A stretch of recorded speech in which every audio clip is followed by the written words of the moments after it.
I can address the whole intimidation issue from something that happened.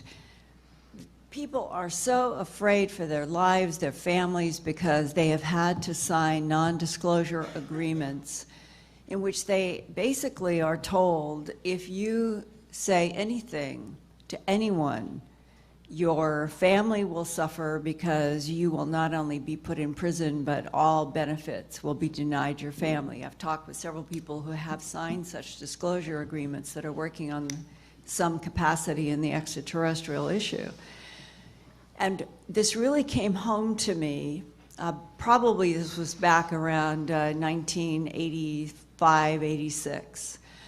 A security guard at Lockheed Martin in the facility in Denver had approached me because she had read my book, my first book, An Alien Harvest.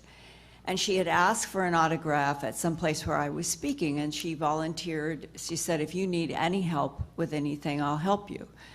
And she began to do some filing and various things, and she was very, I guess you would say, she felt that An Alien Harvest was a book that should be out there in the world. And one day she told me she had a friend working inside of Lockheed Martin in a position that was related to something that they were doing in aerospace, but it was classified. It was one of those office complexes where you had to have the need to know in order to enter, or the red and the blue lights would spin.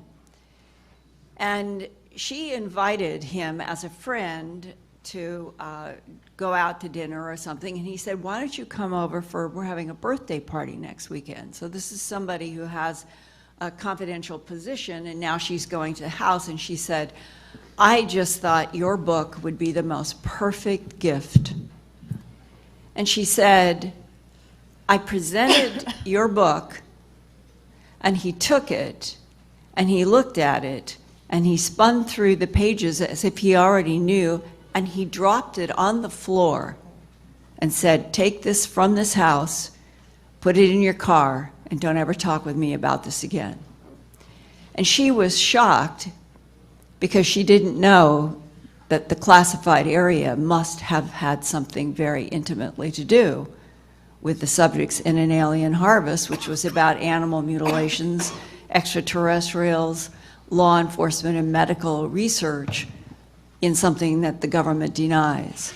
And that is happening in so many ways, where people become so intimidated that they will not even accept a book.